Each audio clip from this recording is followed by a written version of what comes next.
Okay, so let's take a look at your swing, Okay. and then through data, so Okay. we can see what you're doing in your swing. Okay. It's similar to an MRI scan, used in the hospitals. So you will see exactly what you're doing. Okay. Okay. Slide it. This is the frontal view, and here's this is you. Okay. Although it's just a bunch of balls and wires here, but this is you. And you can see these two arrows here, black arrows. Uh-huh. These are the ground reaction forces. Okay. So the force is acting on your foot from the ground. Mm-hmm. And then the middle one is the sum of these two. So the combined ground reaction force. Oh, okay. And then so these are the actual forces acting on your body. But to simplify things, we'll use this combined ground reaction force. And you can also see this red dot here. Mm-hmm. This is the centromeres of the body, or Okay. the whole system. Yeah. And the reason why we need to see where the force arrow is passing through Mm-hmm. and where the center of mass is, because in this one we'll look at the torque you generate by using the ground. Right. Torque is the cause of angular acceleration, so rotational acceleration. Mm-hmm. So in order to rotate fast, then you should have a large torque generated. Mm-hmm. And the only way you can generate torque in golf swing is using the ground. Although you have the weight acting on your body, but it's passing through the center of mass, so it does not participate in torque generation. So in terms of torque generation, the only sources are the interaction with the ground. So if I move this slightly, now you will see that this arrow is not exactly passing through the center of mass. So this is called an eccentric force. That means it's off-center force. It's not passing through the center of rotation. Okay. Then here's the length of the arrow is the magnitude of the force. And the separation between the red dot and this black arrow, that distance is called the moment arm. All right. Okay. So the torque is this force magnitude times the length of the moment arm. Right. So in order to generate large torque, Mm-hmm. either you have large force Right. or you have long moment arm. Mm-hmm. But in golf swing, well, there are some individual differences, but still, the force does not vary much from one golfer to another. So it's fairly similar. But the length of the moment arm can vary quite a bit from one golfer to another. So, but anyways, then in this one, in the frontal view, what we basically see is during the backswing, this is what's happening. So I'll go back to the beginning of the backswing. Mm-hmm. From here, as you continue the backswing motion, what you'll notice is that up to this point, Yep. fairly this force is upright, Right. right? What that means is that these two forces have horizontal components, Mm-hmm. but they are fairly canceled out. So the combined force does not have that much horizontal force. So that's why it's more vertical. And it almost stays vertical throughout the most part of the backswing, as you can see here. Right. So you are lacking this horizontal interaction with the ground. I see. So that's an area you have to work on. Mm-hmm. And then when it's upright, and then this is the center pressure. Mm-hmm. If this stays close to the center of your stance, Mm-hmm. then usually the momentum is really short. I see. So during the backswing, you cannot generate that much torque. Okay. Okay. When this happens, I call it the peaceful backswing. But when you have peaceful backswing, then you cannot prepare your body enough during the backswing. Mm-hmm. So then in the downswing, you have to do something. Right. Because you know that by instinct, you know that your body is not ready. Right. So you will try to do something at the beginning of the downswing. Mm-hmm. So overall, what we see is that also this dark green line, this shows the motion of the center of mass of the body. Okay. But as we can see, mostly it is horizontal motion, Yeah. not much vertical motion here. Right. That means you generally lack vertical rhythm. Okay. The vertical rhythm comes from stepping-like action. Okay. So you have a push during the backswing.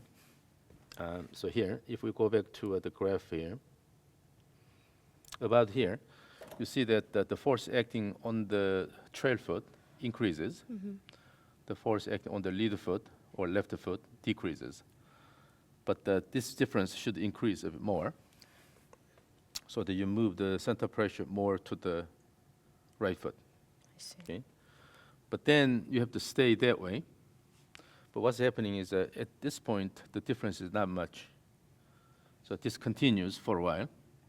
Then you try to increase the difference. So in other words, early part of the backswing, not much dynamics involved here. But then later you try to do something here. But instead, you could start everything from the beginning. And also, if you look at the overall swing time here, so this is about 1,300 milliseconds before the impact, and here's the impact. So overall, from the takeaway or breakaway to impact, it takes about 1.3 seconds. It's longer than typical. That means in general, your backswing is slow. Okay. So this happens because your backswing is relatively slow. And when you increase the backswing speed, then suddenly this changes. So when you move faster, your body automatically assumes the better mechanics, starts using better mechanics. Because when you have a faster motion, then it involves acceleration and active deceleration. Then you start working with the ground better. So simply increasing the backswing speed will give you a lot of benefits. Okay? So, but anyways, so let's scroll this. Then from this point on, the force acting on the trail foot or the right foot starts increasing. So with this, now here, this is top of backswing. Yep. Top of backswing here. And then you have more force acting on the right side than the left side. So now the center pressure is close to the right foot. And it shows a reasonable inclination. However, see, where it passes through in the body, right next to the centromeres. So that means at this point, even at the top of backswing here, the lower graph is the momentum, but the momentum is not that long. But at this point, you should have a more inclination, Right. a force like this. So you should have a longer deviation Okay. or separation. So this has to come from your active interaction with the ground in the horizontal direction. So that has to come from active backswing and the continuous motion. Instead of course slow here and then near the top of backswing when you try to push the ground. That you don't have enough inclination here, so the momentum is really short here. So not much torque is generated I see. at the top of backswing. So you are starting the downswing Right. with a not much torque acting on your body. So in terms of the initial condition for the downswing, you have a disadvantage. But if you increase this inclination and then increase the momentum, Yeah. then you will start with a lot larger torque at the beginning of the downswing. That means you can take advantage of early acceleration of the body, Right. right? Right. So, this comes partially coming from the slow backswing, Right. and then also you need to push more with your trail foot early, okay, rather than late here. So that's what we're seeing. And then, so when you compare your vertical ground reaction force with the body weight, so it starts with slightly above the body weight, okay? But here you don't have much unweighting. Unweighting means the force is smaller than the body weight, but not much unweighting here. Right. Because of that, not much push in the downswing. So in order to increase this force here, you have to have a good unweighting here. And then that's why the vertical rhythm is important. This is a good push, unweighting, and then push here. These are coming from the vertical rhythm. So imagine that you are just taking steps. So push, push, push, push. When you repeat this pushing action, Right. then automatically you have a good push, good unweighting, and then good push here. Okay. So it's as simple as that. Right. Is that gonna make my head to come up and No, down? no. at all. So when you have a vertical rhythm, what mostly moves is the hip. Okay? So if you push the ground with your right leg and the push, then the right hip moves up. With that, the upper body turns. Your head does not move that much. So this is a misunderstanding, actually, which is quite common in golf. But when I say vertical rhythm, then you immediately image that you're moving up and down a lot. Right. But what's moving up and down is mostly the lower body I and see. the hips, but not the upper body. And generally, imagine a cone-shaped space. So this is the area or the space you need to move in. Okay. Then the lower body can move a lot, Right. but your upper body, or particularly the head, does not move that much. Okay. So you have a lot of freedom here. Uh-huh. The reason why we have this wide stance is because that means that we have more room for motion in the horizontal direction, right?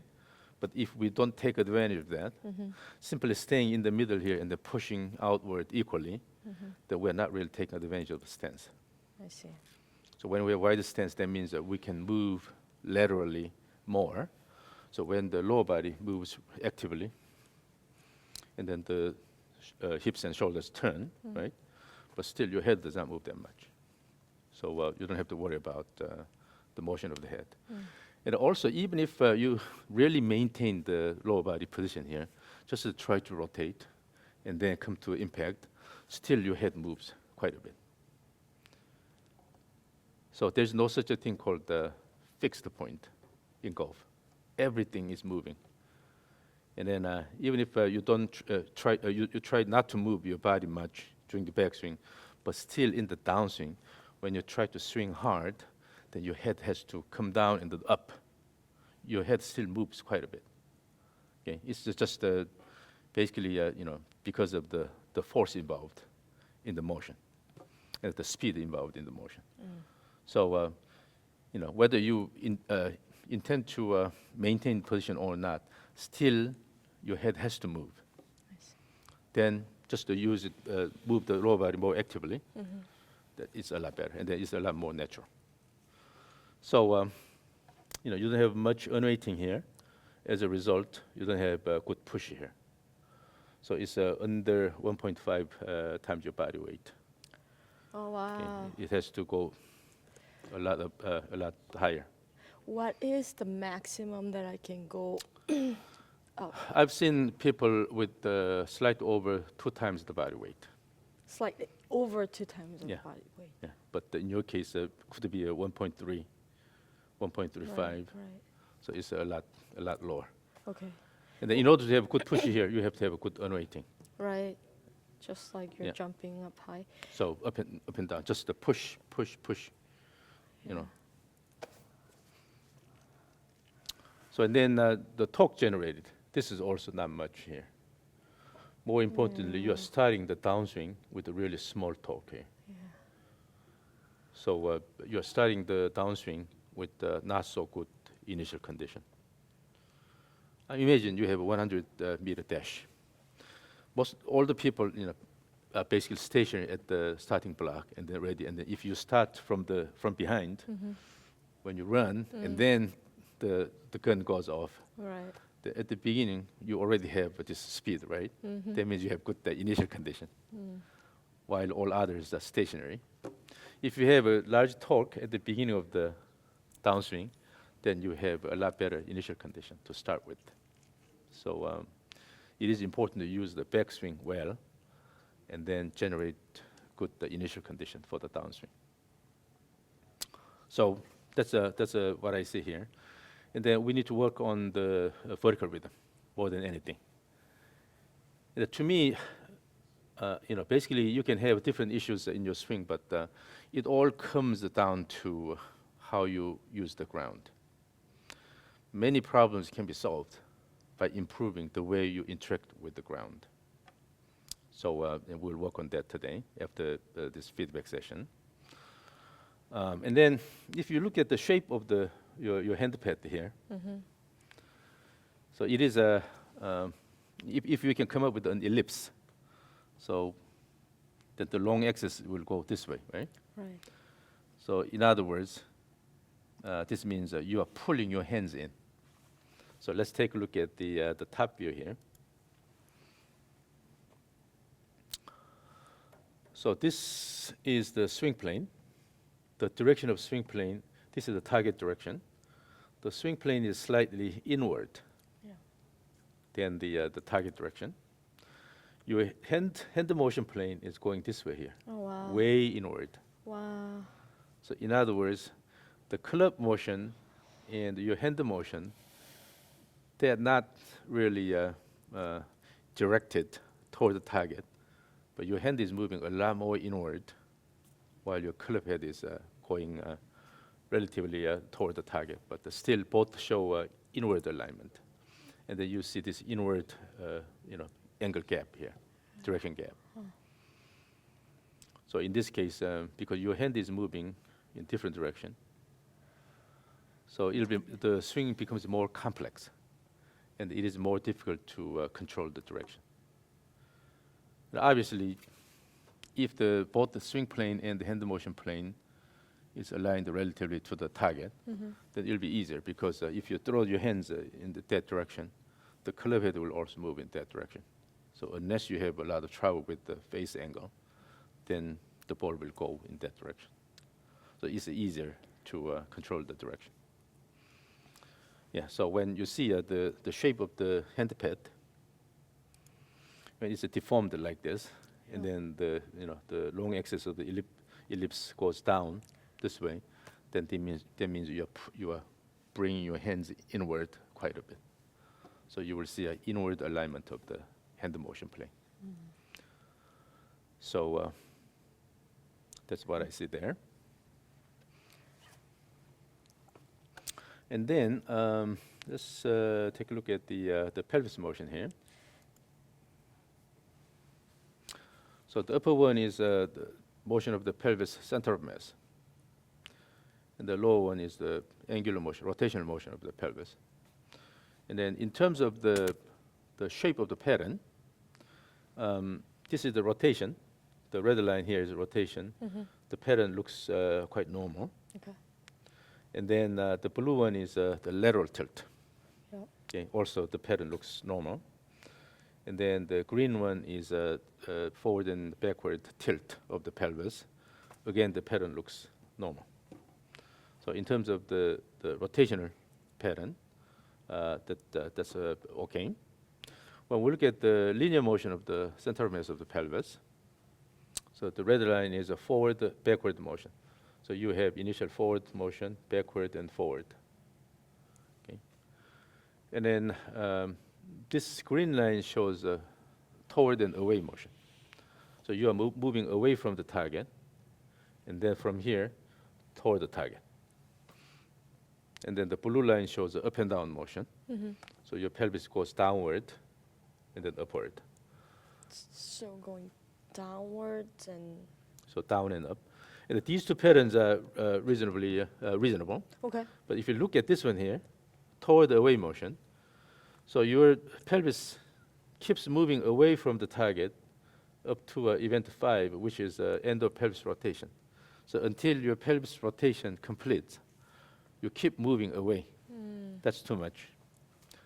So when you start moving away, and then soon you have to start the so-called the recentering motion.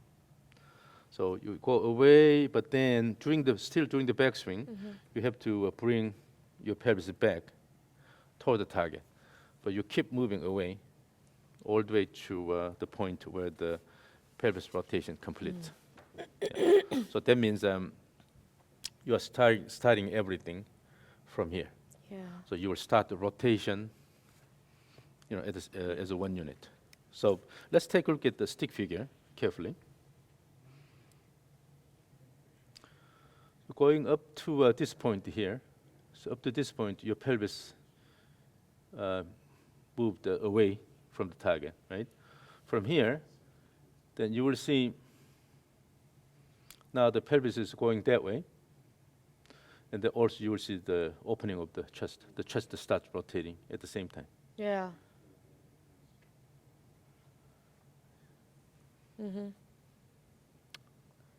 So go Instead of- here, and then start everything, Right. moving everything together. So the pelvis is moving toward the target, and you start opening your chest. Right. But these has to be separated. Right. That makes my hands to come inside. Yeah, Right? Because so- I'm coming yeah. everything together. So because you immediately, after this point, you start turning your shoulders. So the club goes away from your body. So by the time you reach 7, which is early downswing arm-based, so when the lead arm is parallel to the ground, you see where your club is. The club is way away from your body. Right. So then this increases the moment of inertia of the whole body about the center of mass. So it's more difficult to generate angular acceleration. So the club has to stay here. But then from this position, simply opening the chest early, the club moves away from your body, Right. right?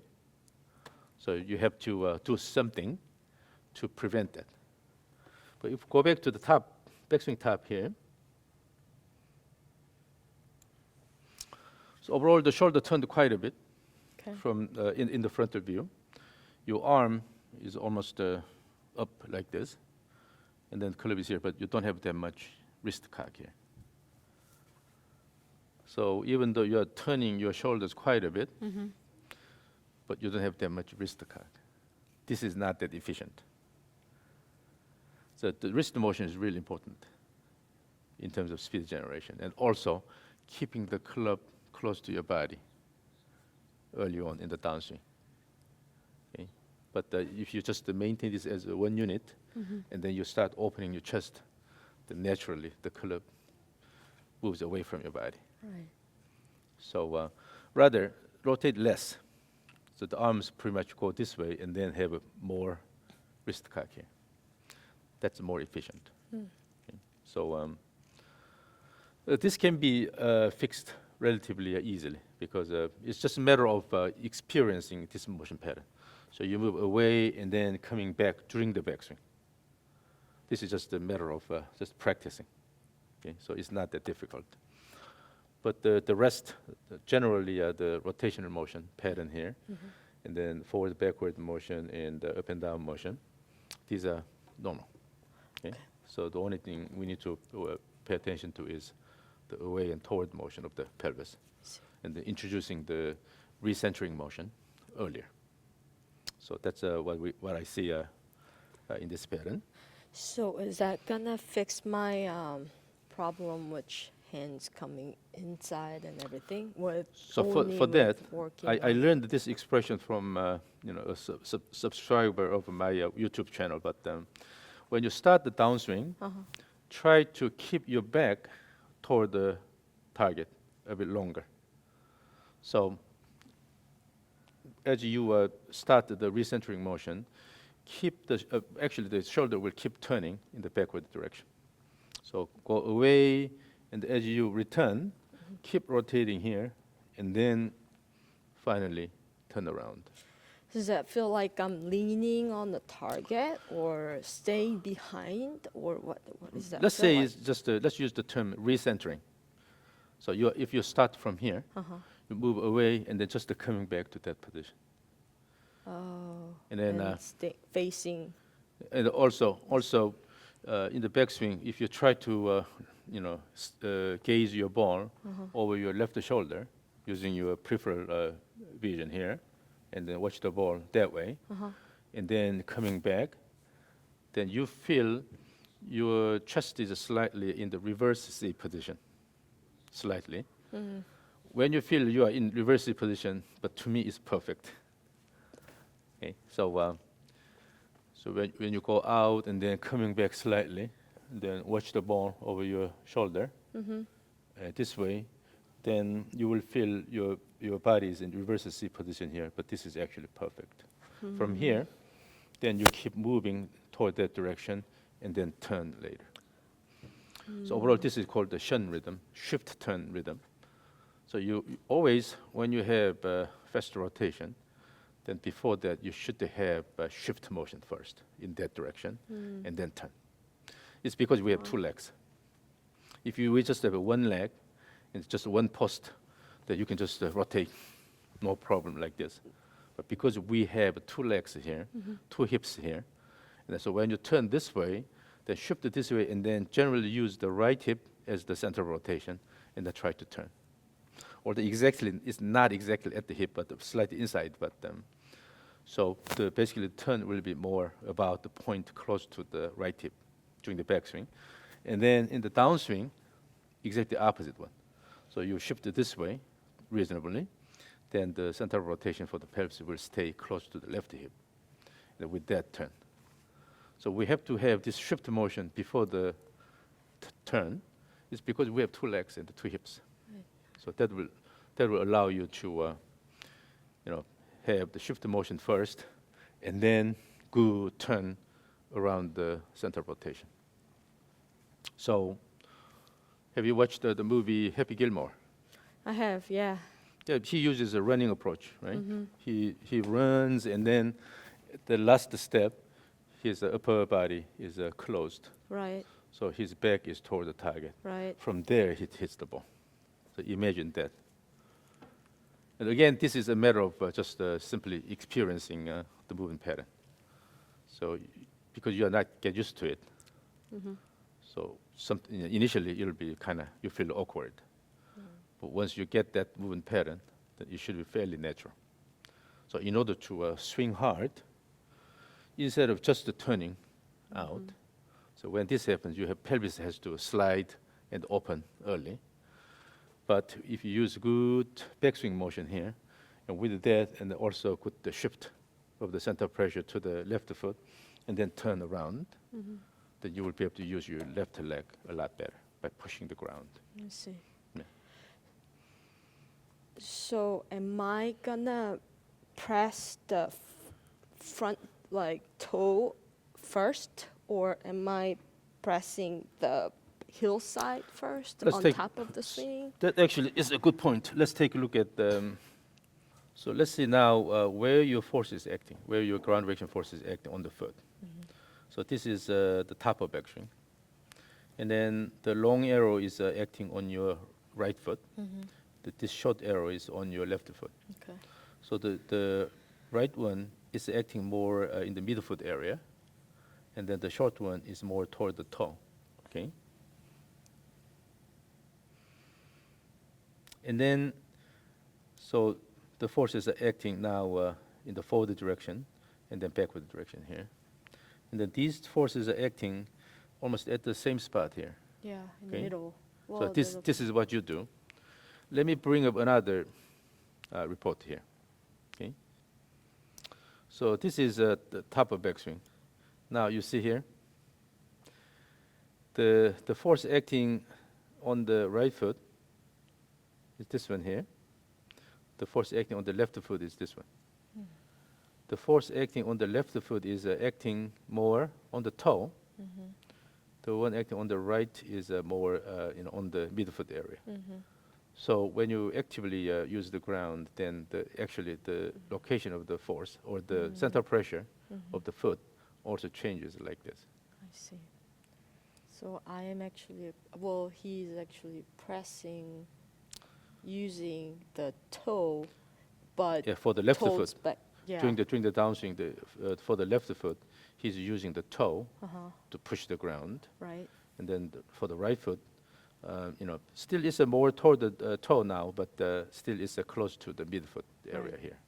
So you will see change in the center pressure position on the foot. Right. Okay. But not.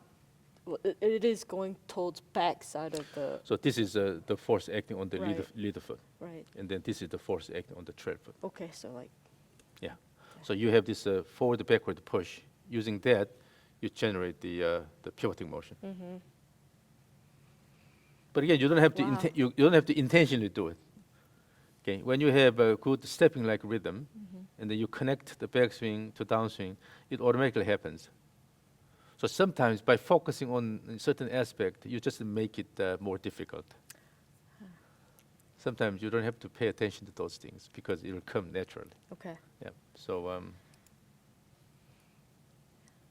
Yeah, that sounds easier than thinking where it goes. So just using, a simple drill, which will automatically promote all these. That's a lot better strategy than focusing on all these individual aspects. Right. So again, go back to this view here. When you start the downswing, the forces are not crossing like this. Okay. So you are using the midfoot area for the lead foot, and then a bit closer to the toe here for the trail foot. But the force arrow should cross like this. So you will see some differences the way you're using the ground. And then also, by the way, since we have this down the line view, so let's talk about swing plane. So again, this is the top of backswing here. So this line is the actual club head trajectory. And then, so on the way down, during the downswing, it makes this large arc here. It's because you're opening your chest early, and then the club goes around all the way down here. But it does not quickly come down to the swing plane, but it gradually comes down. Okay. So when you reach the mid downswing position, when the club is parallel to the ground, still the club head is not on the swing plane. And then in the follow through, the club head goes below the swing plane here, and then catches up here. So this is the spiral swing pattern. Spiral swing pattern. So you start from a high position here, come down, and then go low. It's because your hand is moving inward quite a bit.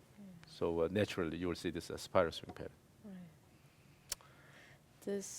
So I'm remembering that I was learning from you last week that this pattern has more than other pattern, right? So the reverse spiral pattern is quite unusual. Right. But this one, when you use arm dominant swing, then you will see this pattern here. Okay. So I will add the hand pad here. So now this is top of backswing. Your hand is here, and it's moving down, but fairly at this stage here, your hand motions are fairly parallel to the swing plane.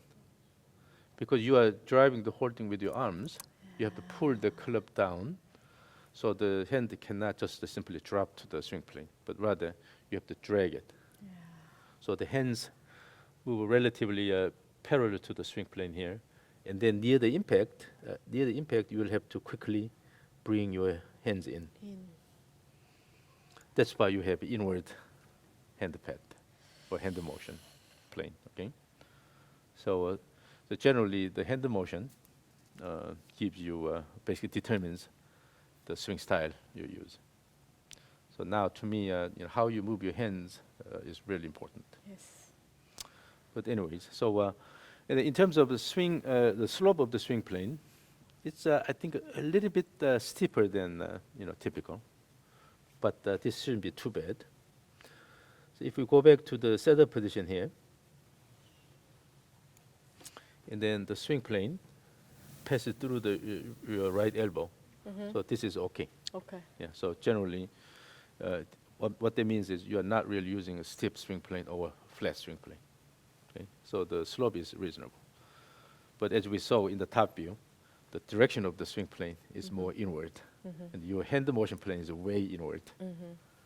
So that's because you're not using your lower body that much. Right. So when you use your lower body more actively, then your arms do not have to pull the club a lot, because the speed is mostly coming from the lower body.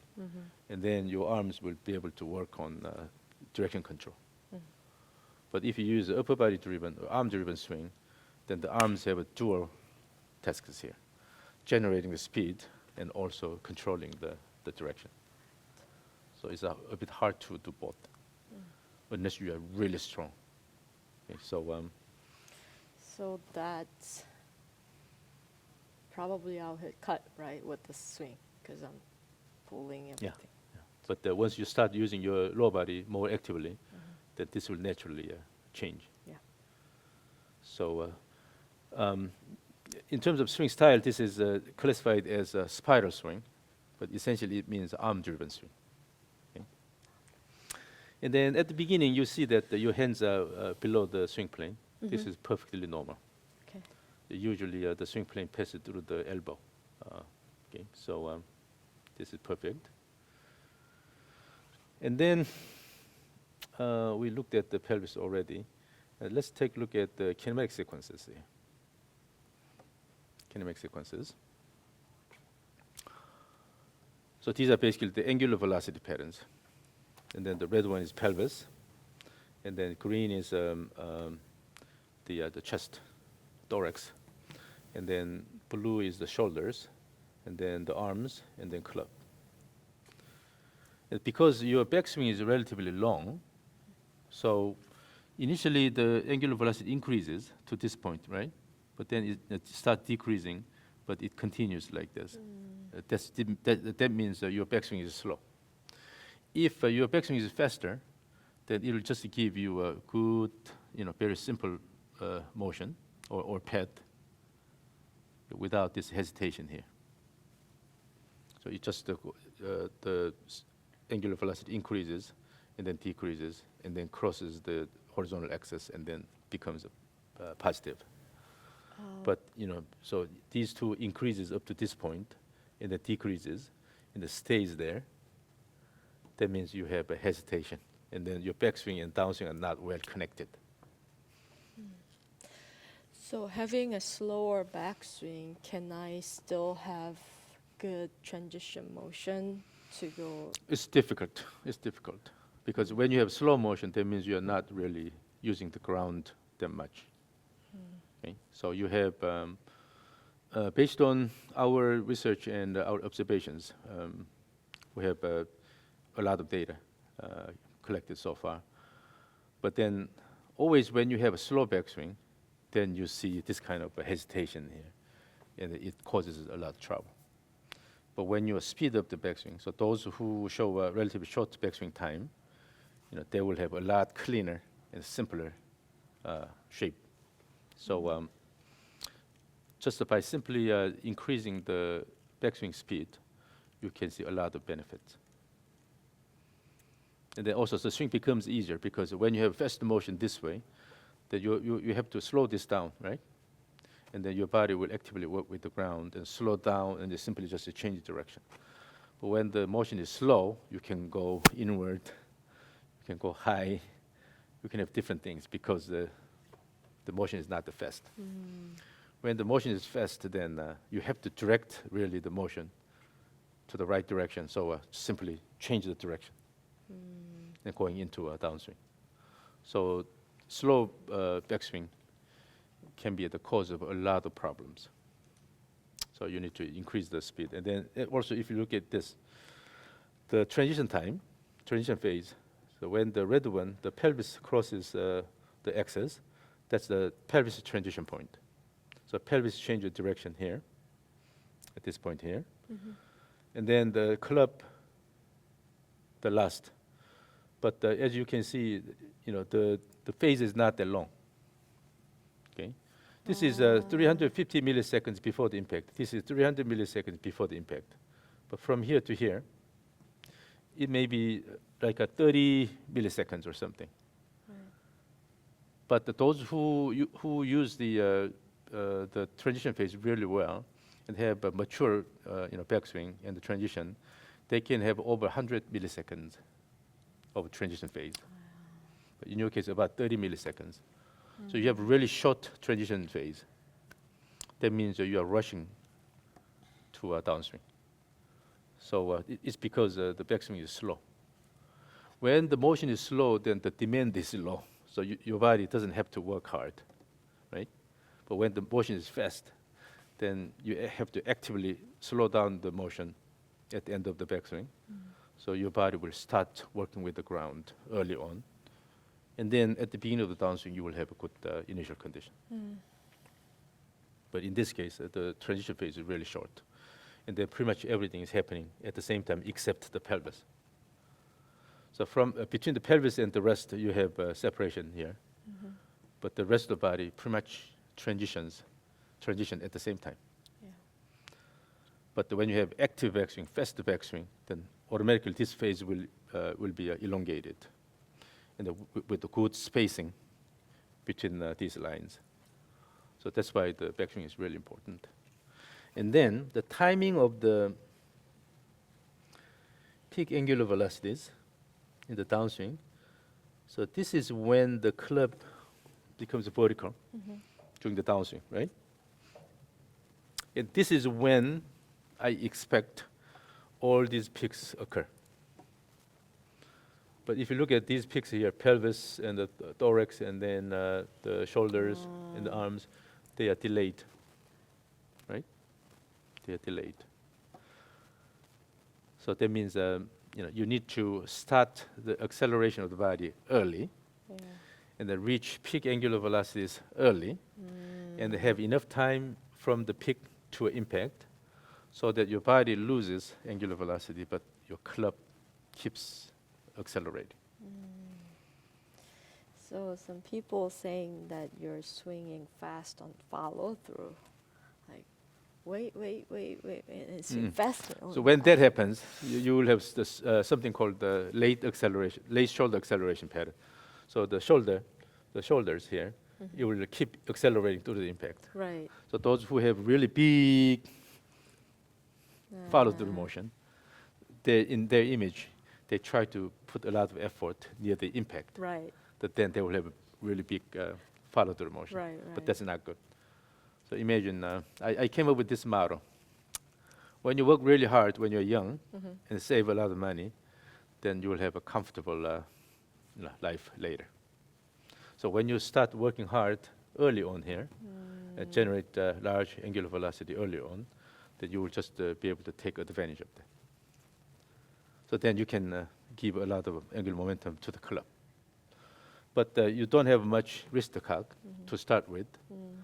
And then if your body reaches peak angular velocity, later here, then there's not much room for momentum transfer from the body to the club.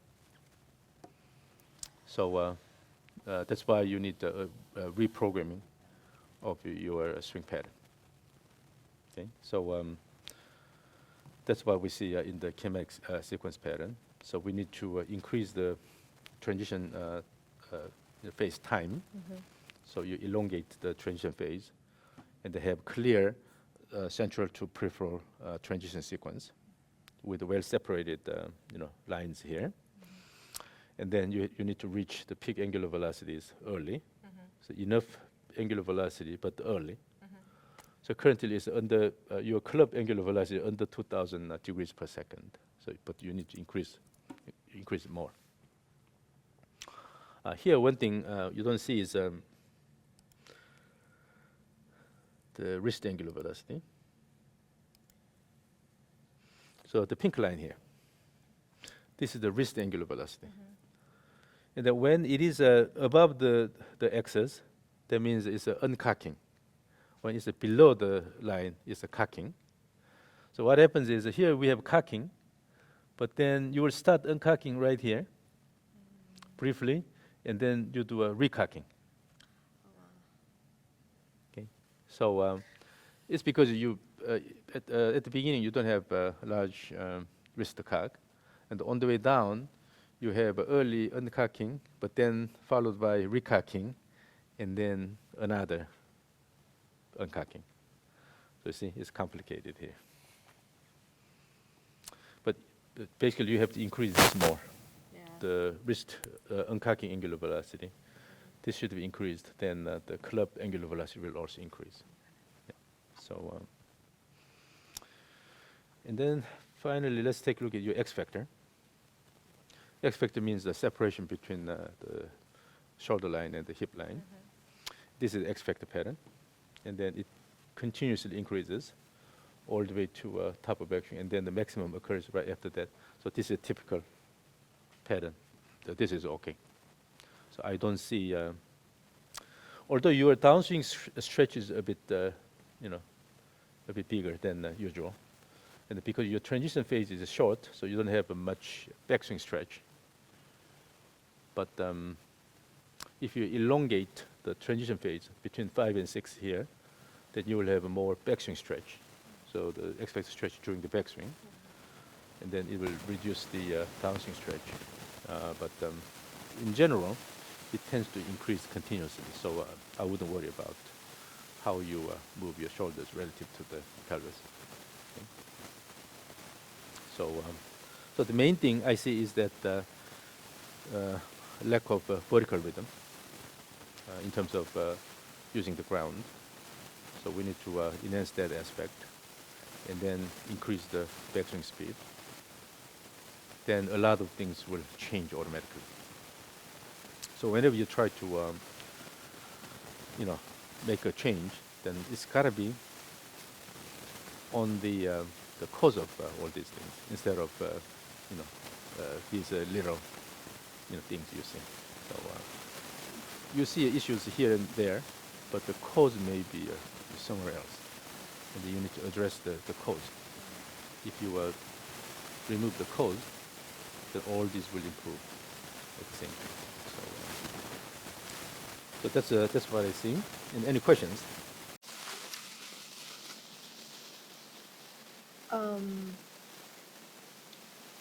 There's a few players that they don't increase the speed on their backswing and they hit the ball really far and straight. So it has to be done by the muscles. When you have a strong muscles, then who cares? I mean, you can still hit it hard with your muscle. So that's why you see a lot of young players now spend hours in the gym to condition the muscles. But when you still have issues in the motion pattern, just try to rely on your muscles, then in the long run, that will not do any good to your body. So it is always important to improve your movement pattern first, and then, if necessary, we can certainly work on muscle conditioning. Yeah. So, you have the serious issue in your motion, then you just ignore it and then try to just strengthen your muscles. That doesn't make sense. But if you remove this, motion pattern issues, then certainly, without even additional, muscle conditioning, you will see a lot faster swing and longer distance. Then why not, right? So for the thorax motion, generally, what I see is that you need to have a little bit of reverse C position in the backswing, and then also on the way down here, downswing, when your arms and club move really fast toward the target, then your upper body has to lean in the opposite direction to maintain the overall dynamic balance, but not much here, okay? Particularly here, the red line here. So again, that's because of the lack of speed, I think. But as you start swinging faster and faster, naturally your body will start leaning backward more, because you have to maintain the dynamic balance. Yeah. So I have additional terms ones here, but then it will really become complicated, and I think these will simply confuse golfers. So I don't really get into those. Am I getting all the data? I will create a report Okay. and send you the report. Okay. Okay, with also some animations. Yeah. Okay. So is this swing, which I'm using upper body more than the ground, that causes my shoulder I think so, because injury? when you start the downswing, it's coming all as one unit here. So when you use a low body driven swing, then you don't really have to put a lot of effort at the beginning of the downswing, and then later you will just try to throw the arms and club here. But when you have arm driven swing, then the arms should be driven by the chest, right? So you are just pulling everything, and then you have to use these muscles. And So then that's why. since I pull, I try to throw the club. You don't have to intentionally, throw it outward. Yeah, but before I had this motion, so now I try to do that. That causes my the stress on my shoulder too, right? Yeah. So when you start moving your lower body more actively, then you will see that it's a lot easier on your upper body joints. Okay. And then when you have wrist pain, then make sure that you work on that as well. Okay? So this band will do a lot of good things for that. Okay. Just a normal my swing. Yeah. Okay. Imagine that the ball is over there. Okay. So just touch the tip. Okay. Ow. Okay. So then, yeah, bring it up there.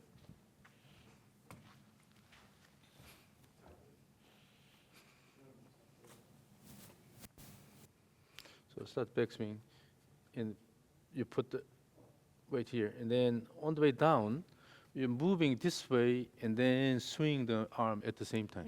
Yeah. So essentially, the upper body is kind of swaying. So go here, up here, stay here, and then on the way down, while shifting, you try to swing with your arms. But we need to change this. So we'll basically, we'll today use the so-called two-step swing drills. Okay. And with these, we'll try to reprogram your swing pattern. Okay. So let's start with stage one. Start with both feet together. And then one thing really important here is the so-called trigger motion. So you will throw the club this way first, and actively bring it back. Okay. But before you start the backward rotation, you will make the first step. Okay. So again, so throw, yeah. So from here, after throwing, take take step first. Until you take the step, still keep it here. Okay. After step, turn. And then when you're about here, you will have to take the second step.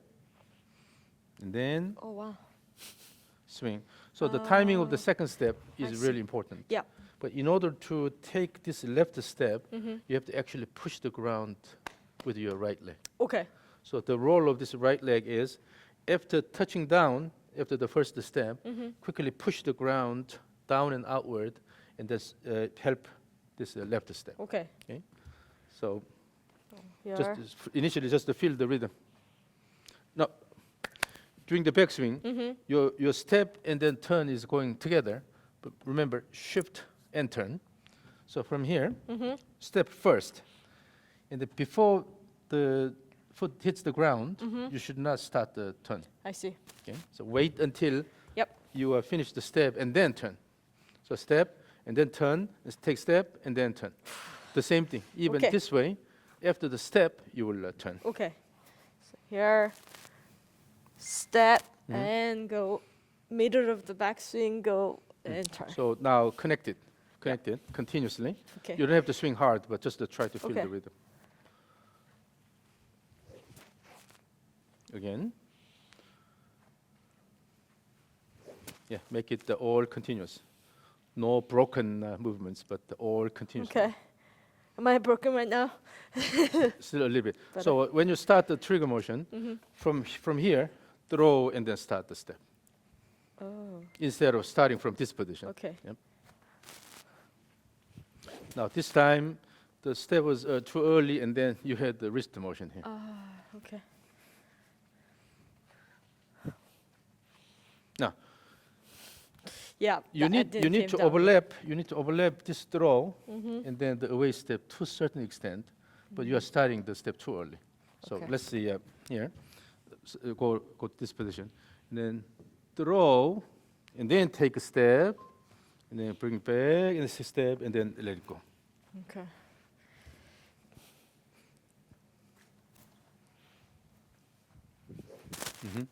Now the connection is better. The first step was late. Yes, and then let it go. Try to connect it as much as possible. Okay. All continuous motion. Okay. Just yes, now it's a lot better.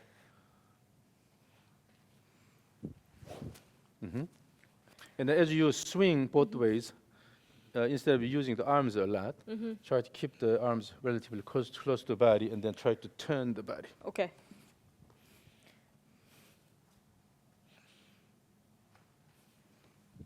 Yes.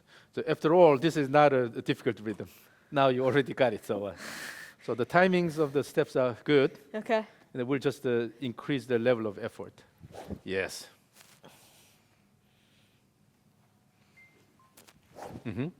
So now the goal is, by using this is called the trigger motion.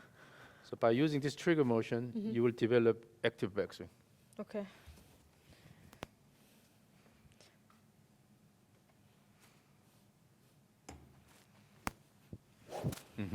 Yes.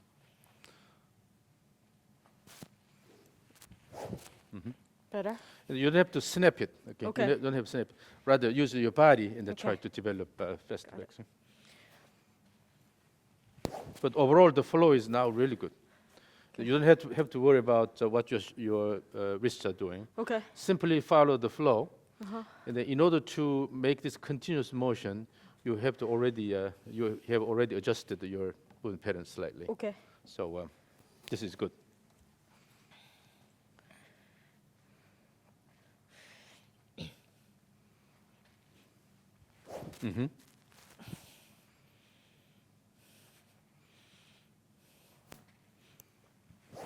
Yep.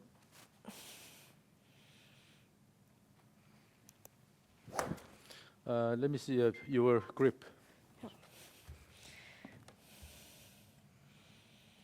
You can probably think a bit more like this. Okay. You'll have better control here. Okay. So the key is the trigger motion. Okay, this trigger motion, if you have a good rhythmic trigger motion, then it will promote active backswing, Okay. and then this active backswing will give you active downswing. Okay.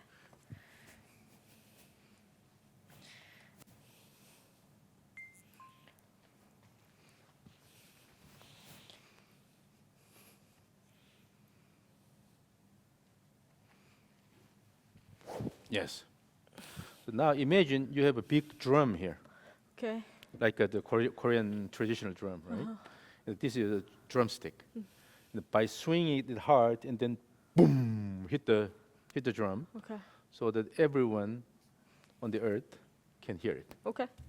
So that's the external focus, or attention. Okay. So just to focus on this one. Don't worry about what your body does.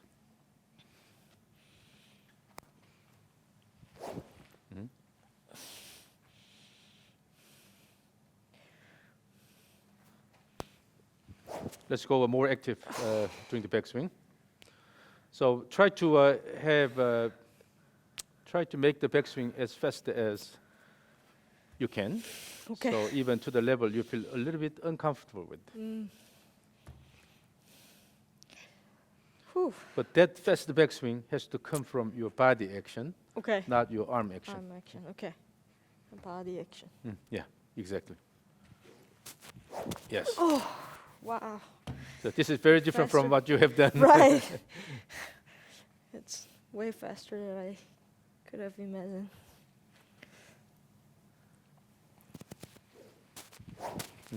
Wow.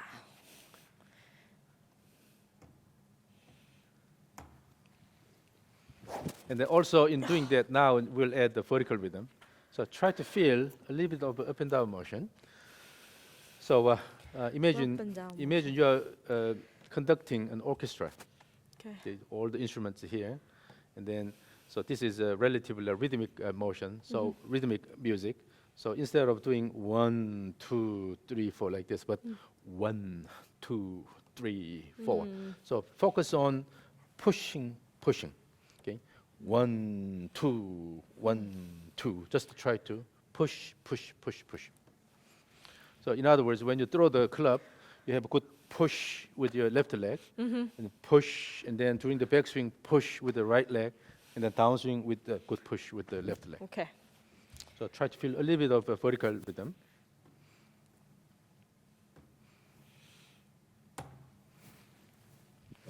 Yeah.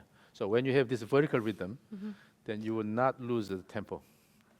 You cannot rush, because everything is based on this rhythm here. Okay.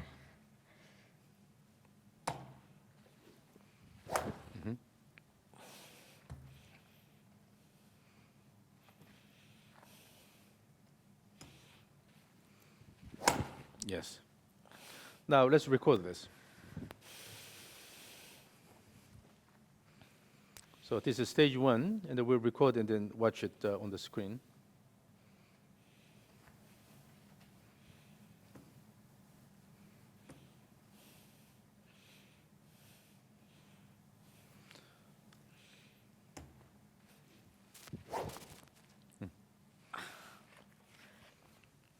The one we recorded earlier. Yeah, so let's see your original swing and then look at what you just did. So this is what you were initially doing, Yeah. and then the stage 1.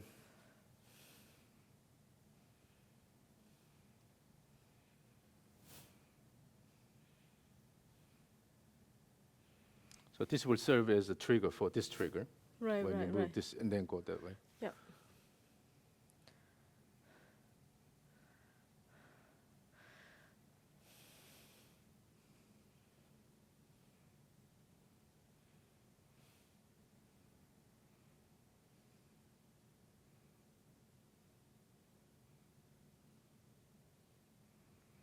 So now, what we see here is that the second step is a bit late. Late? Okay. A bit late.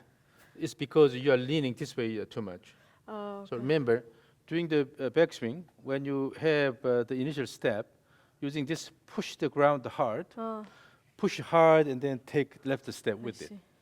So you need to take the second step by using the right foot. Push already and then take a step. But in your case, you're waiting and then downswing and then stepping is pretty much happening at the same time. So Okay. we need to have the second step a bit earlier. Yeah.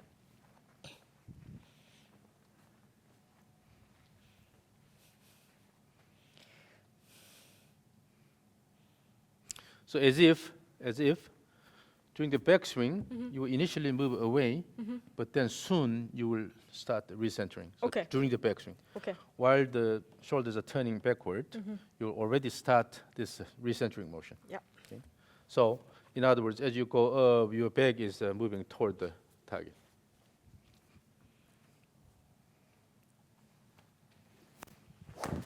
Still late? That's better. That's better. Mhm.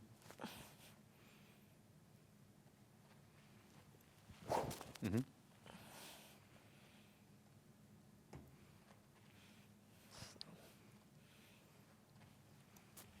Late. And then, so with this, you will be able to delay opening of the chest. So when you start the downswing, feel that you have your back toward the target. Okay. So you will start the downswing with your back toward the target, and then let it go. Okay.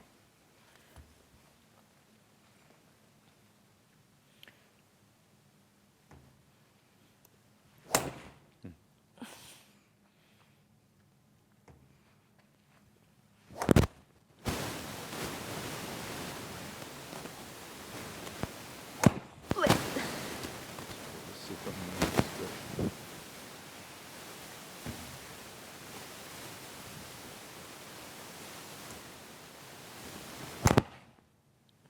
And then keep the back toward the target a bit longer. Longer? And the step is a bit too wide. Okay. So the first step shouldn't be too wide. Okay. Imagine you're standing at the center here, right?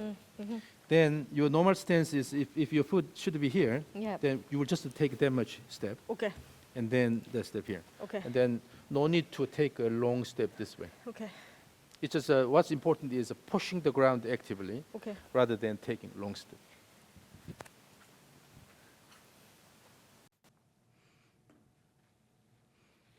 Mm-hmm.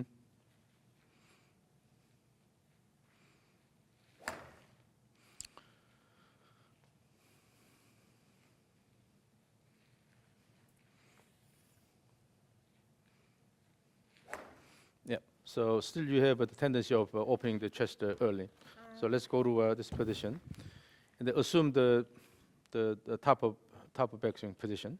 So here, if I hold your arm here, and I try to pull my hands, when you do that, if you try to just open the chest, it's difficult, but yeah, you have to, if you use the whole body, instead of sliding the pelvis, try to keep it more upright, and then just try to move the whole back, yeah, that way. So go this way first and then turn. Okay. Then you will be able to eliminate the arm action more and more. You don't have to lean quite a bit this way. Just move out and then recenter and then let it go. Mhm.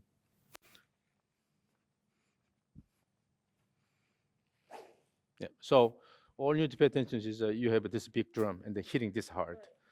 Okay. Hit the drum as hard as possible. Now your trigger motion is getting smaller. Your backswing is getting slower. Okay. So have a rigorous trigger motion, rigorous backswing. Again, so keep a bit more bigger motion. No, not like that. It's still, you are stopping about here, but keep a bit this way here. Okay. And then in doing that, turn the pelvis that way. You don't have to flex here and then throw the club this way. The club can be here, relatively keep the arms straight here, but turn your pelvis here. And with that, you will turn pelvis and then turn the pelvis.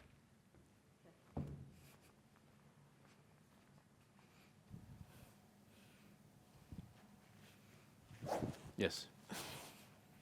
Okay.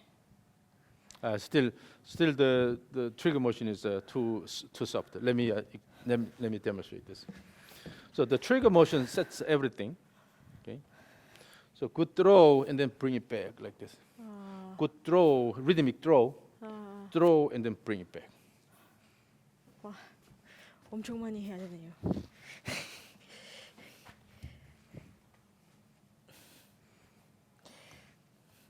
Okay. And then don't make it too loose here in the wrist. Okay. So try to pay attention to the club head motion. Okay. That's better. Yeah. So do not have any loose end. Okay.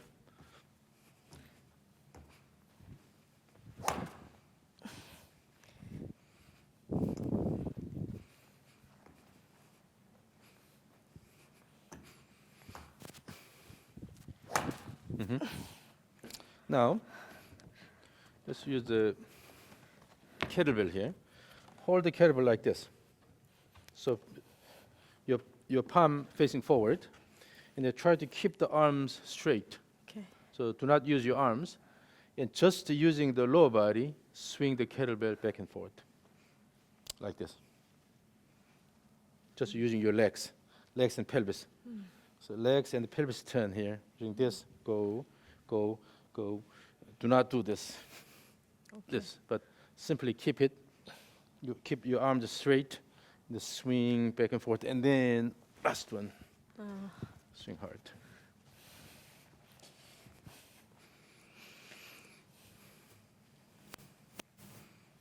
Yeah, in order to swing the kettlebell, you have to use your legs and your pelvis. So instead of using your upper body, you are using the legs and the pelvis motion to swing the kettlebell back and forth. And then give a final swing.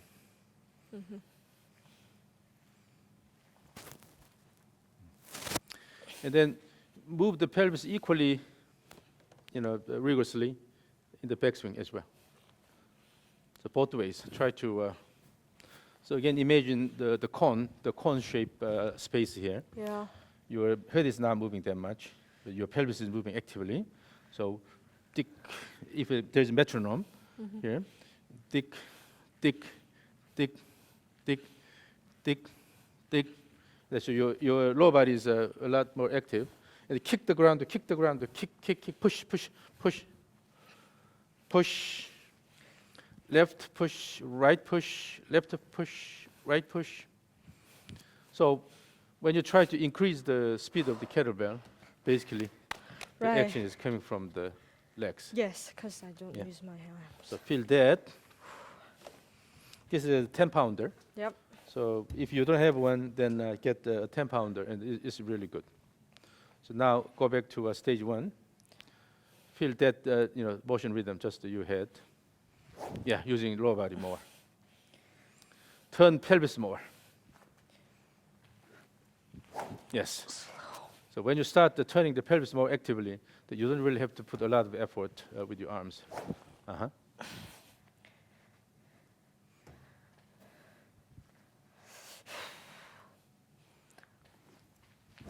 Yes. Let's record stage 1 again. Lim-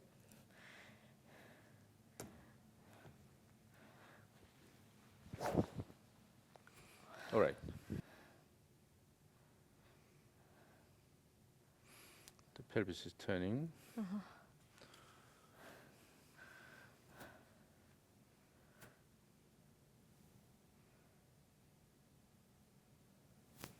Now the left step is a bit earlier. Let's go back to one before, the one before this.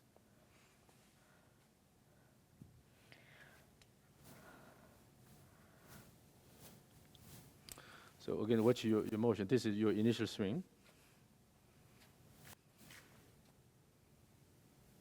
The arm is down Yes. like this. And then the next one. So let's the timing of the first step, or the second step, I mean.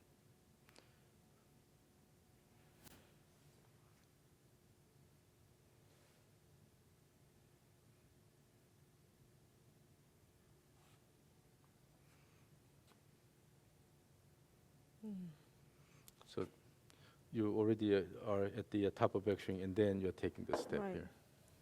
So during the backswing, you were using your arms.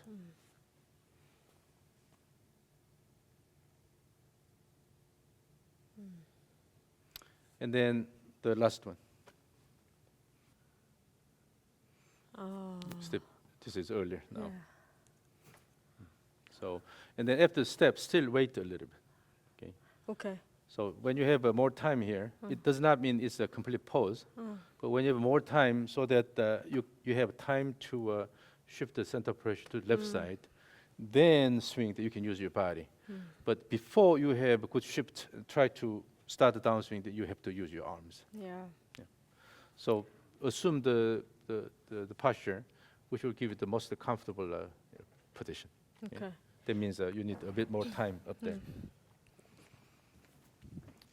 So while having fast backswing, but have a bit more time so that Right. you have enough time to actually shift your center pressure to the left and then let it go. Yeah. So all you need is just to swing hard. When you try to swing hard, then automatically your timing improves. But the swing should come from your body. So Yeah. keep the club, Hand. and then keep the arms relatively straight, Yep. and then assume your regular stance. Regular Assume your stance. regular stance, and then try to swing back and forth. Here, do not allow your wrist to go too freely here, but try to feel the motion of the club head with that, and then wind up and then let it go. So feel the motion of the club head.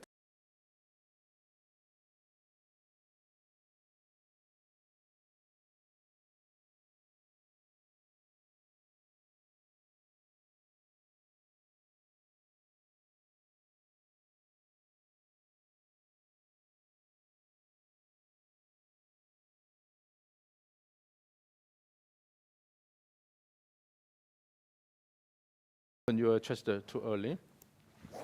Yeah.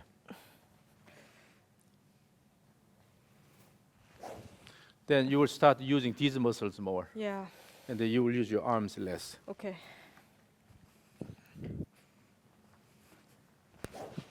Oh, I think I did it that one. You hear the sound? That one was right? Yep. And that one So was use your body more. Yes. Now you're using your arms less. Yeah. Different. But you don't have to take a wide step. The step's Yeah. currently too wide. Right. But instead of having a bit shorter second step, but try to kick the ground hard. Okay. Yes. Ooh. Now you eliminated the arm motion quite a Wow. That felt different. bit. Yeah. That's the key.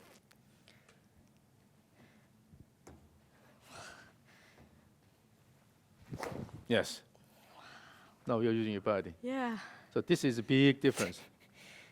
When you tend to use your arms more and more, then you also open your chest more Yeah. early. Mm. But when you start using your body, you don't need to open your chest that early. Right. Yeah, remember, the second step should be reasonable, so you don't go too far out. Okay. And instead, once you take the step and then kick the ground with the Okay. left leg. Yes. And even delay the opening. So almost you're starting the downswing with your back is facing toward the target, and then Okay. yeah. Now you're using your body more and more. So let's record this. Stage 1 again. Oh, late.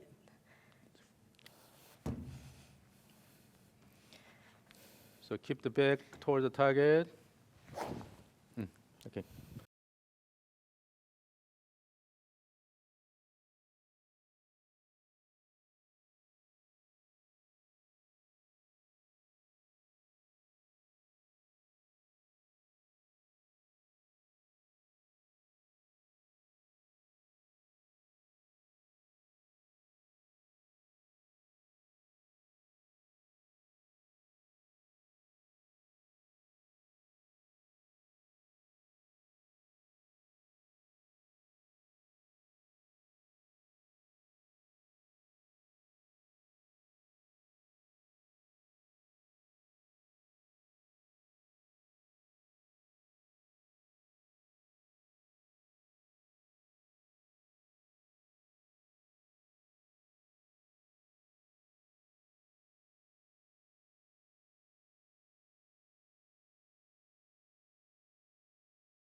Wow.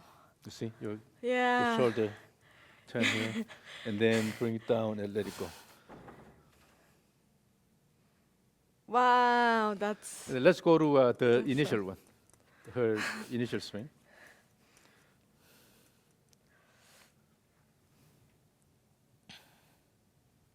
So now let's see, what you did from the beginning.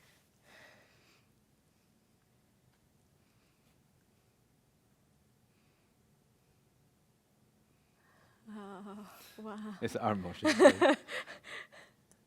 And then the stage one. The first stage one. So the second one we recorded.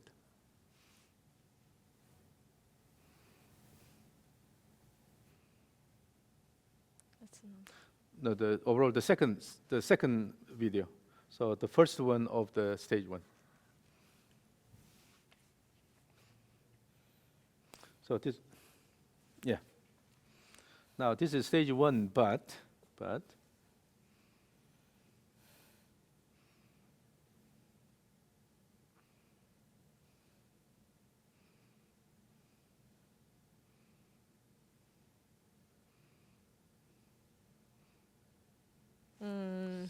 you're using your arms. Right, right. And then the last one. And I thought I did it right. I think you can even do better this, but because we have stage 2 and 3, so we can keep working on this. So now let's see. Now you Wow. have this step, and then let it go. Yeah. So if you let the club go down here with the back toward the target, go down here, and then let it go, then you're primarily using these muscles, Right. not your shoulder muscles. Yeah. So this is stage 1. And then stage 2, in stage 2, we'll eliminate the first step. So maintain the same rhythm. Maintain the same rhythm, but we'll eliminate the first step. So start with the, a bit narrower stance, and just to give room for your second step here. Okay. And then the motion is exactly the same, but we'll eliminate just the first step. So still throw this way.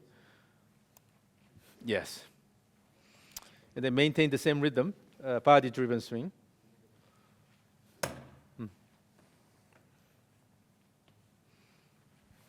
Yeah. And then you have a drum, big drum to hit. Yes. Yes. So the whole goal here is we start eliminating the steps. So go back to your normal swing.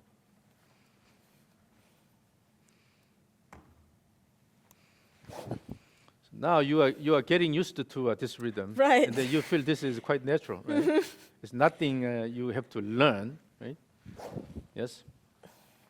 And then try to have more wind up in the backswing. Good wind up. Okay.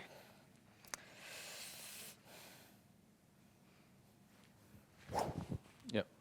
And still the step is too wide, I think. Okay. So you don't have to take that wide step. But I'm still going this way, right? Yeah. With left. Instead, push the ground hard with your left leg. Okay.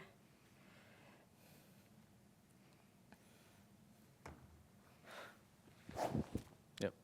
So now, you start using your body. So you are not going back to arm-driven swing. Again.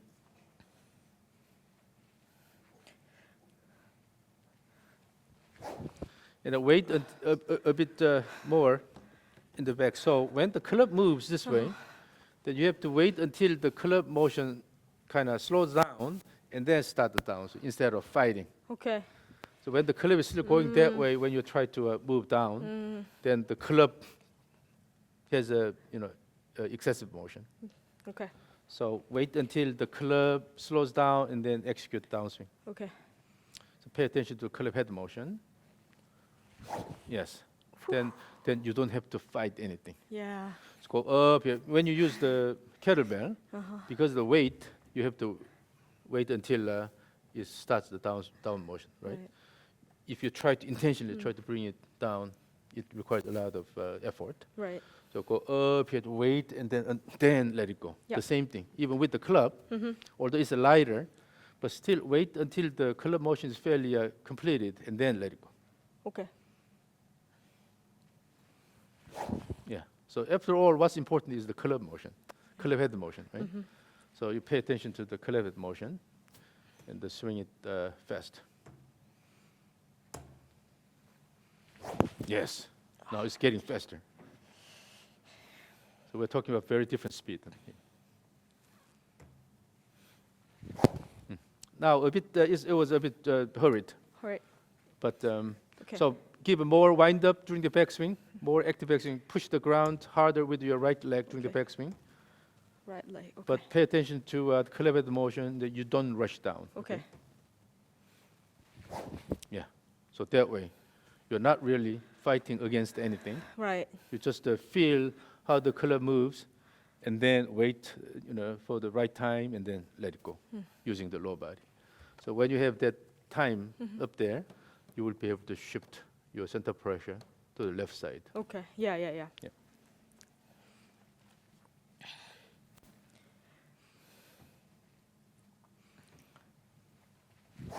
Yeah. Oh, Now, still now, fighting. now you are not really paying attention to what pelvis does or what you do here, Right. because your focus is the rhythm, and then it will give you natural flow. So let's record the stage 2.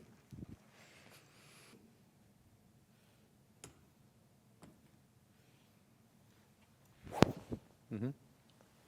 Can I record one more time? Yeah, sure. Because I felt Let's do more one upper more. body.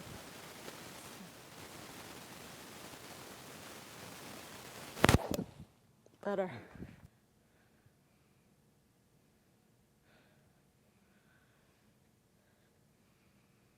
Yeah, make sure you have more pelvis turn here. More turn. Yeah, pelvis turn. But at least what we see is that you're now using your arms less. Yeah. But still, you tend to open your chest early. Right. So right. when the chest opens early, then the arms behind here. Yeah. But from here, start the downswing with the back toward the target here. Come down here. Naturally, bring your arms down here instead of Okay. this too much. Okay. Right.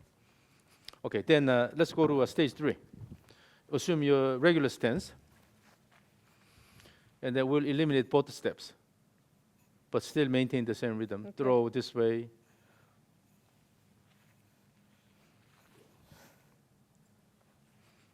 So give me a rigorous trigger, and then also rigorous backswing, Yeah. and then go, bring back here, and then let it go. Okay. Yes.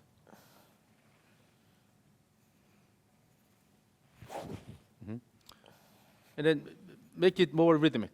So Okay. instead of just to go and then bring it back, when you go this way, try to feel the vertical rhythm. Okay. Up, up, and then up. Throw, throw, and throw.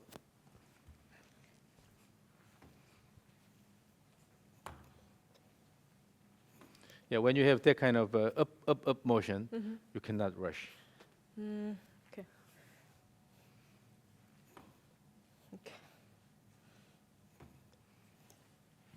Yes.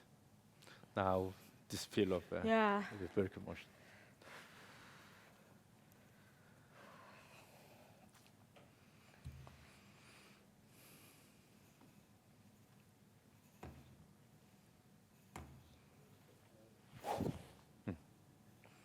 Then suddenly it's just a matter of pushing the ground with the legs, and then the body will turn. So imagine you have a metronome, Yep. metronome ticking, and then at every beat, you will move your body. So fold your arms here. So the metronome is ticking, tick, tick, tick, and then at each beat, you will kick the ground with the legs. Okay, so tick, tick, tick, tick, tick, tick, tick, tick, tick, like this.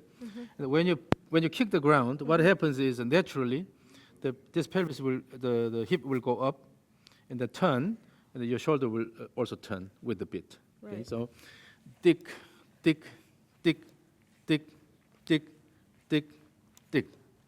So kick the ground, kick the ground, kick the ground, kick the ground, kick, kick, kick, kick, kick. So with the kicking and the pelvis turning actively, your shoulder automatically turns. Right. Yes. So by using the lower body actively, you will be able to turn the shoulder actively. Yeah. So everything is signaled by your pushing the ground. Yeah. So that will basically dictate the rhythm. Okay. So stage 3, again, feel the leg action. Have a good rhythmic throw. Yes. And then you can have a bit more time up there, so that allow the body slightly shifted this way. Yes. But overall rhythm is now better, so you don't really have to worry about what your arms do. Right.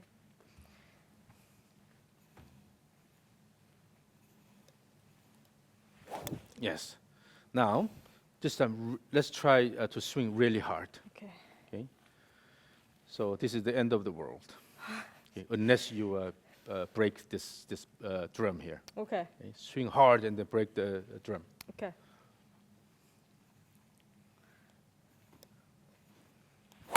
Yes, you see the sound, the swing. And then when you intend to swing hard, then naturally your backswing becomes more vigorous. It's not from your downswing only, but rather your backswing becomes more vigorous. With that, let it go. So again, hit the drum hard. Yes. So see, now you're not using your arms as much, Right. but using your body a lot, Right. and then the speed increases. Right. I can't even think of my arms. Yeah, that's what happens. You know. So okay, let's record stage 3.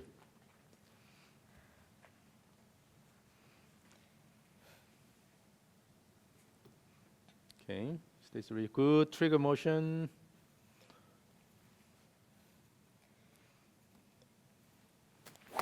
Yes, and then you will be surprised when you see what you're doing.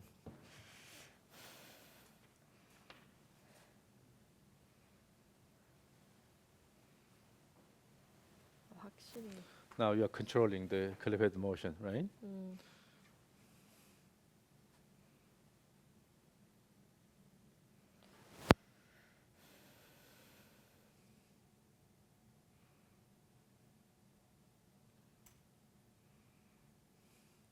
Still a little. Well, This is because you're opening the shoulders early. Yeah, but that's something you have to work on in the long term. right. And it's very different from what you have used recently. So, but from this position, the body is moving, and your arm is not really pulling it down. So overall, the swing motion is a lot more flowing here. Okay, so that's what the step drills do to your swing. So you don't have to really fight anything. Just to feel the motion of the club head. And when you introduce the wrist motion incorrectly, then you will feel that the club head is moving unnecessarily. Okay. So you will just feel the motion of the club head, bring back and forth here, and then let it go. So always the focus is the club head motion. Club head motion. Your body will simply make it possible.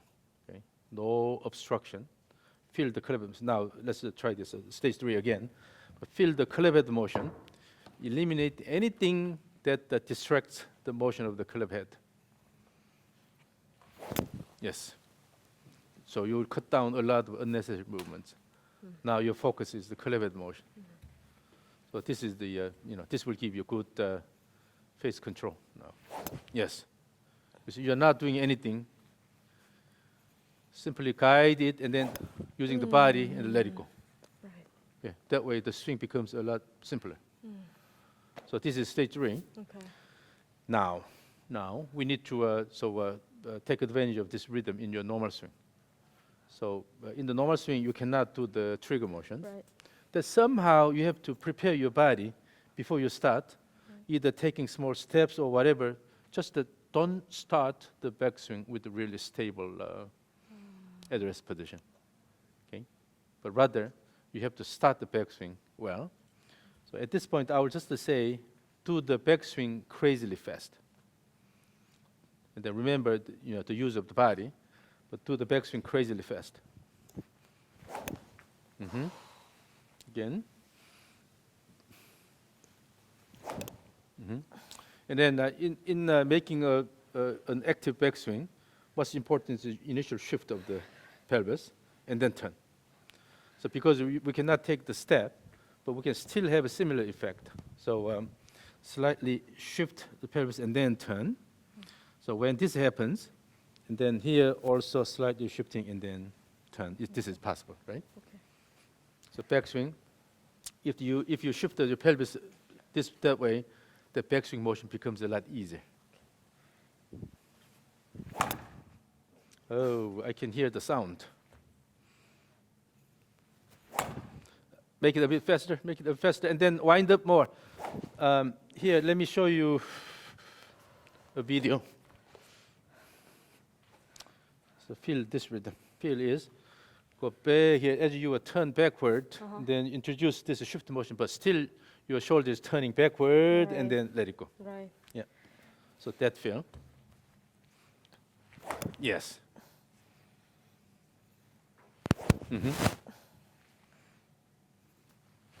Yes. So in order to do that, you should have that initial shift. Then it's easy to come back, right? And also, before you start, count. So let's say 1, 2, 3. Okay. So let's say you are starting the backswing at 3. But by counting, you are letting yourself know when the backswing starts. Okay.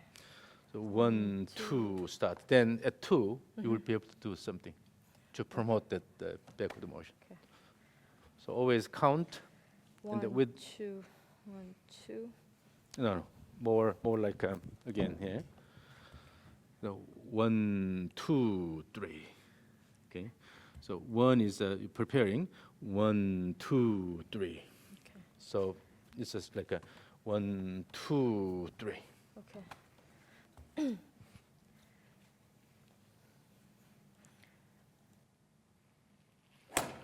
So whatever that is, now you can introduce a trigger motion using your body.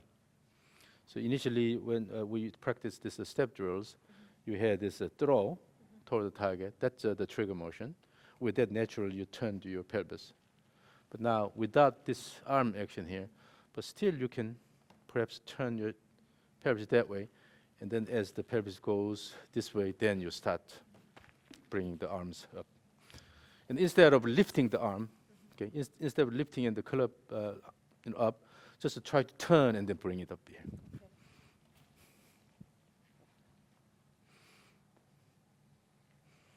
Yeah. But now you are shifting this way a lot better in the downswing. So this will give you very different swing here.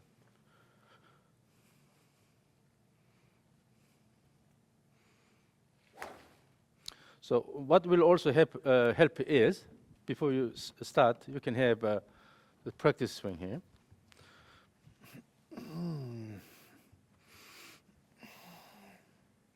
So let your body know what's coming. So, and then execute the shot.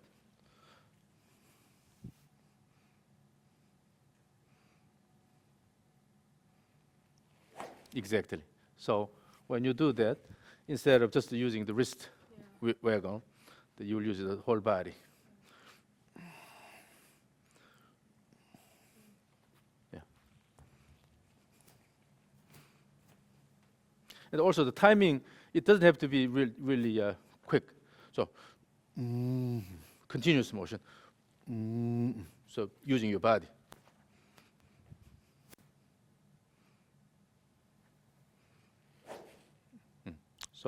So try to build some sort of trigger motion that will help you to start the backswing, more easily. Right. Okay. So again, all you need to remember here is that you will have to do a backswing fast. Backswing fast. That's the primary goal here. But in order to do that, you have to introduce some sort of motion beforehand, and try to make a faster backswing. Yes.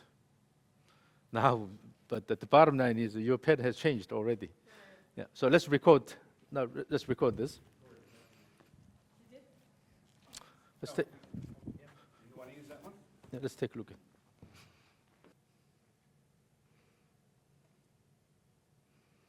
So in this motion, what you should have is go out and then come back. Go out and then come back. Practice that. Yeah. So shift away and then recenter. Shift away, recenter.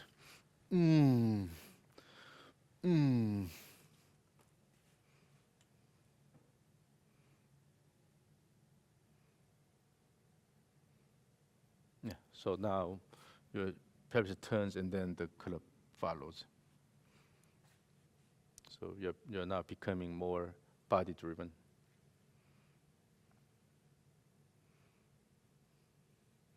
Let's go to the first one, the very first one.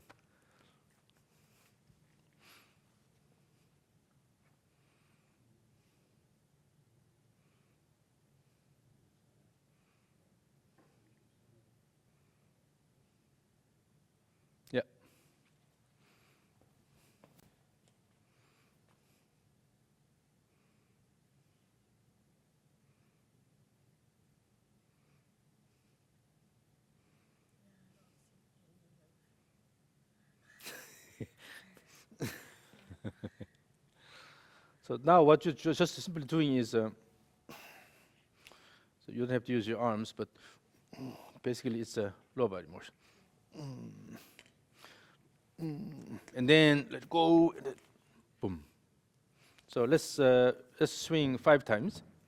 Every time you are hitting this drum hard.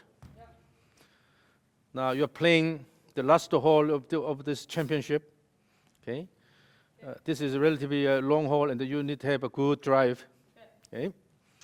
So focus, and then use your body, and then let it go.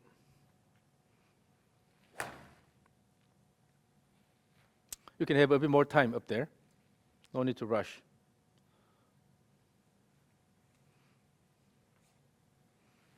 Yes. So feel the motion of the club head.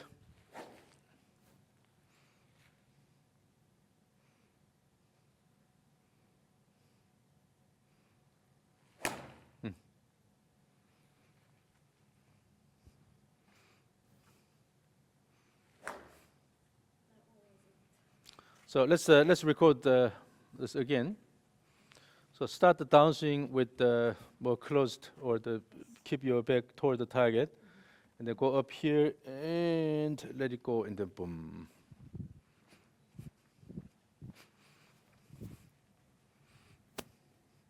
Go ahead. And then now your hand plane is a lot more toward the target.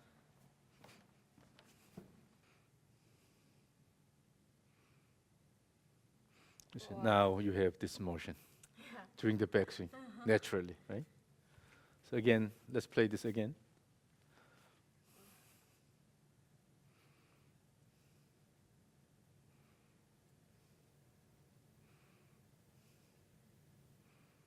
Yeah. And then still, I think the right arm is kind of straight coming down like this, but you can keep the right elbow a bit more flexed on the way down here, and then just let it go. Flexed. You tend to come down with the. So let's take a look at the right elbow or the right arm.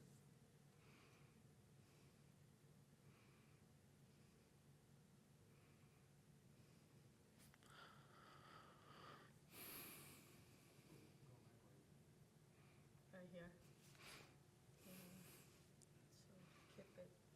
So use a more left shoulder here, using this, and then try to throw. So when you fold your arm here, and then turn, and then throw. Instead of try to bring your right arm down. So let's use more left arm more. So from this position here, try to pull the left shoulder, and then let it go. But again, instead of just the turning, yeah, so go backward slightly and then turn around by keeping the arms close to your body here. So, but basically you eliminated the arm swing quite a bit. Yeah. That's what's important. And then so that the hand plane is better aligned toward the target now, as I was watching from there.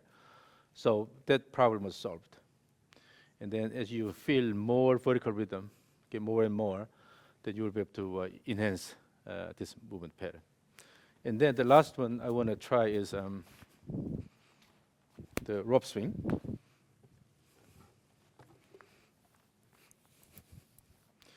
So try to throw the rope slightly this way and then bring it back. Like a club head motion, try to feel the end of motion of the end of the rope. So don't go like this, but rather feel the motion.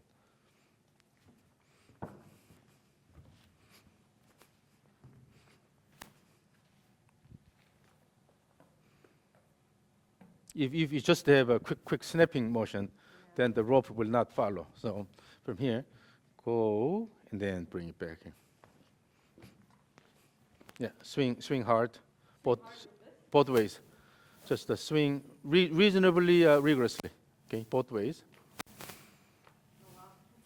Because you do not really respect the inertia of the rope.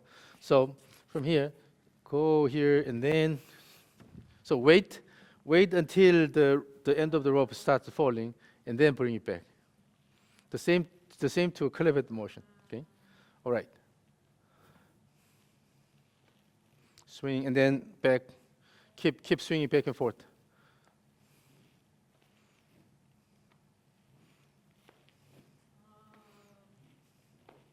Isn't it too flat? It's too flat. So give more angle here.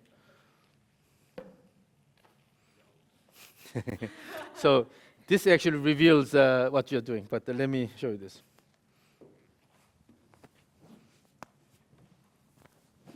Just using your lower body, let it go.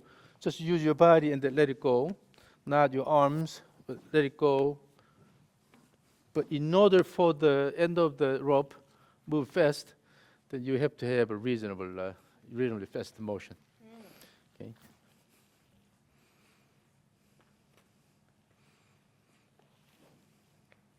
Keep swinging back and forth. Yes. Yes. And then wait until the rope goes around your body in the backswing. You can choke up a little bit. I think it's too short, and maybe about here. And then wait until the rope comes down this way. Okay. And then wrap around your body, and then start the downswing. So this is a good way to time the downswing. Swing, bring it back. Swing, bring it back. During the backswing, have a continuous backswing motion, so that the rope goes a bit faster around your body and the wrap. That's a. Now, here, on the way up, you just stop here. So the rope is just falling on your body, but keep turning continuously, so that the rope goes this way. Or let's do this way. So hold the rope, and then I will catch the end here, and I will apply my resistance here a little bit, and you have to pull it hard. I will release that count 3. Then when I release, then try to bring it back.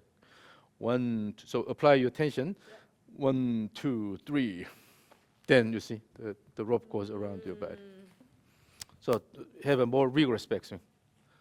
Backswing, faster backswing. So swing back and forth, but faster backswing. But that doesn't mean you quickly transition down. So fast here, and then wait until it wraps around, and then let it go. Rigorous swing both ways, but wait until the rope goes around your body. So repeat the swing back and forth. Then keep going. Swing fast enough, and the weight at the top. No, weight at the top. Yeah, that's it. So the rope has to come down like this, and then when this is done, then you will start the downswing. Instead of when still it's coming down here, you try to open the chest. Yeah. So back and forth. Swing back. More vigorously, faster, and the weight, faster and weight. Yes, that's it. So again, so faster, yes, and then wait. So what happens is when you have a faster backswing, it goes around your body, and then you start the downswing. Okay? Yes. And then rigorous backswing. Yes. That's good. So keep swinging back and forth. Repeat the swing back and forth. Yes.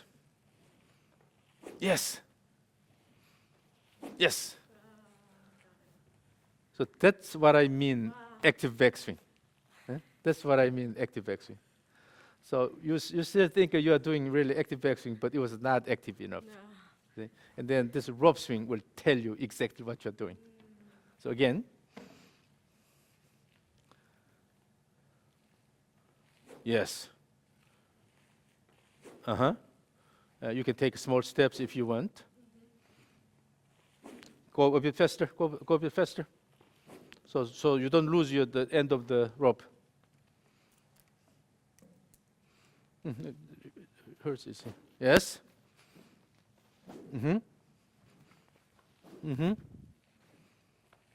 Yes.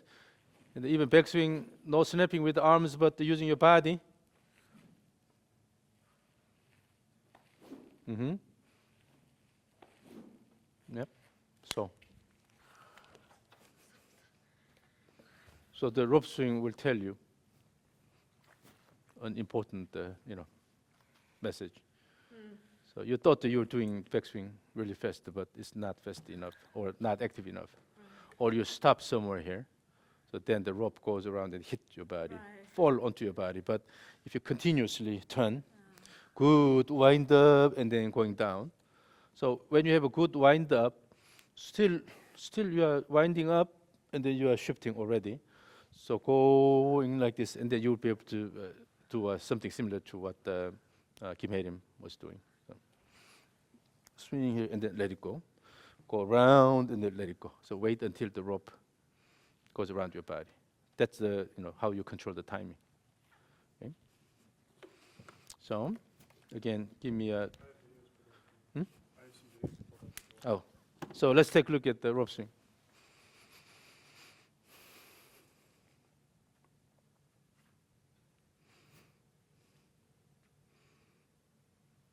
Yeah, the rope has to come this way.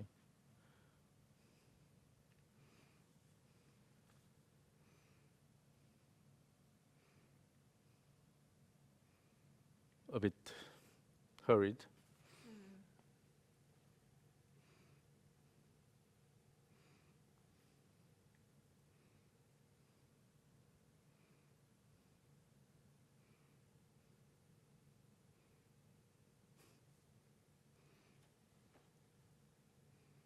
And then you don't have to use your arm. So just to keep your arms in front of your body. Then when you just turn your body by using the lower body, still you can swing. You can make a good timing here. Okay, control the timing. You don't have to use your arms that much. But if you try to use your arm, then the rope moves, in a strange way. So just to work with the weight of the rope, and then wait until it goes around, and then try to unwrap it. Wrap here, and then unwrap it. So currently, before it completes the wrapping, you already start turning your shoulder here. So comes down here, but already you start the downswing. The timing is a bit too early. Yeah. So wait until it goes around your body. So let's do this one last time. So try to let the rope go around your body. Mm-hmm. So go a bit faster in the backswing, more rigorous backswing. Yes. Yes. Yes. Ooh, I like it. Mm-hmm. Wait a bit more. Yes. Yes. Now you have a really active backswing. Okay. You can also do the same thing with the club, but so the rope is a really good tool to feel. Now you're not hurrying, so when you hurry, then it's still going that way, and you already start this motion. But when you wait, and then it will wrap around, and then let it go. Like this. Yes. So this is the timing control. Okay, perfect. So the rope swing is a really good way to check whether you are in a hurry and whether you have continuous shoulder turn during the backswing.